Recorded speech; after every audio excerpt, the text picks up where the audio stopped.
बिस्मिल्लाहिर्रहमानिर्रहीम। अस्सलाम वालेकुम। जैसा कि आप जानते हैं कि पिछली वीडियो में हमने 3 ज़मानों के बारे में बात की थी। वो 3 ज़माने कौन से थे? Present, past, future. और आपको ये भी पता है कि इन तीनों को 4 हिस्सों में तकसीम किया गया था। 4 ज़रब 3 12।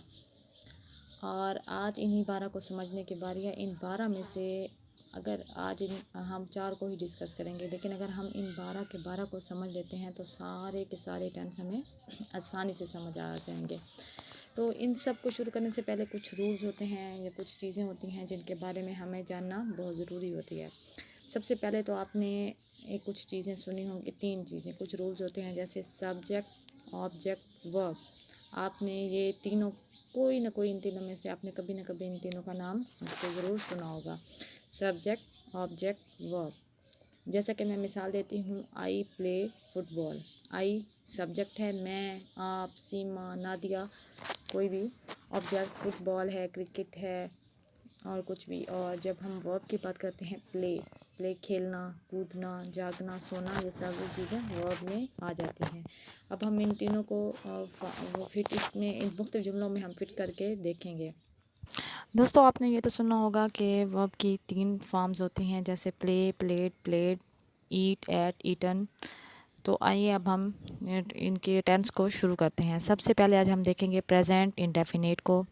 इसको समझने से पहले, प्रेजेंट इंडेफिनिट को समझने से पहले हम देखेंगे कि उसकी जुमले की 3 इकसाम होती हैं, जैसे affirmative, negative, interrogative. Affirmative, negative और इंटरोगेटिव। इसको समझने से पहले जो सबसे पहले और अहम रूल्स होते हैं वो मैं आपको बता दूं कि डू और डज़ का इजाफा होता है इसमें। ही, शी, इट के साथ डज़ लगता है और आई, वी, दे, यू के साथ डू का इजाफा किया जाता है। तो कुछ जुमले हैं, जैसे मैं किताबें पढ़ती हूँ, आई रीड बुक्स। और अगर हम इसको नेगेटिव में बनाएंगे तो I do not read books. तो मैं किताबें नहीं पढ़ती हूँ। क्या मैं किताबें पढ़ती हूँ? तो इसमें सबसे पहले जो डू होगा वो सवालिया जुमले में सबसे पहले आ जाएगा, डू आई रीड बुक्स। और दोस्तों, एक बात याद रखिएगा कि कब, कहाँ, कैसे आ जाए हु, तो उसके साथ डू और डज़ आता है और वो पहले लगता है। और जैसे कि आप देखते हैं कि हेल्पिंग वर्ब के साथ एस या एस का इजाफा होता है ही, शी, इट के साथ, ठीक है। और सबसे अहम बात जो इसकी है, हु के साथ डू और डज़ नहीं लगता।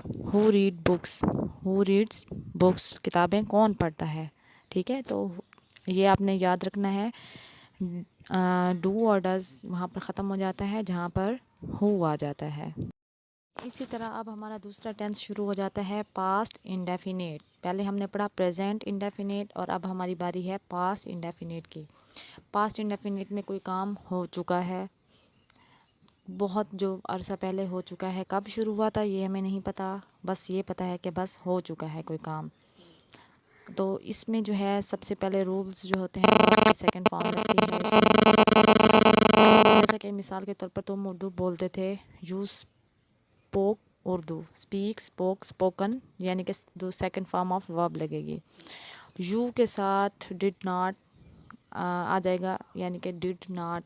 इन सब के साथ डिड का इजाफा होगा। डिड के इजाफा जहाँ भी कोई चीज़ आ जाएगी तो इसको हम डिड लगाएंगे। जैसा कि तुम उर्दू बोलते थे, यू स्पोक उर्दू। और अब जब यहाँ पर डिड आ जाएगा तो क्योंकि डिड ऑलरेडी सेकंड फॉर्म है तो उसके साथ हम लगाएंगे you did not speak Urdu, तुम उर्दू नहीं बोल सकते। अच्छा, जहाँ पर भी आ जाएगा तो इसको हम सेकंड फॉर्म जो है फर्स्ट फॉर्म में चेंज कर देंगे। आगे है, अगर हम क्वेश्चन मार्क बनाना चाहें तो डिड यू स्पीक उर्दू, क्या तुम उर्दू बोलते थे। कॉलेज कौन जाएगा, हु वेंट टू कॉलेज। तो गो वेंट गॉन है, क्योंकि डिड ऑलरेडी ख़त्म हो गया तो हम उसकी जगह हम वेंट लगाएंगे। ये ये सबसे आसान जो है पास्ट के टेंस होते हैं। पास्ट इंडेफिनिट में आपको पता है कि कुछ रूल्स थे, जैसे कि वर्ब की सेकंड फॉर्म लगती है, हर जगह सेकंड फॉर्म लगती है, लेकिन जहाँ पर डिड आ जाता है तो वहाँ पर वो सेकंड फॉर्म जो है वो फर्स्ट फॉर्म में चेंज हो जाती है। तो जब चेंज होगी तो उसके साथ अफर्मेटिव, नेगेटिव और इंट्रोगेटिव को जो है वो बनाना आसान हो जाते हैं जुमले। दोस्तों, मुझे यकीन है कि आपको यहाँ तक तो समझ आ गई होगी।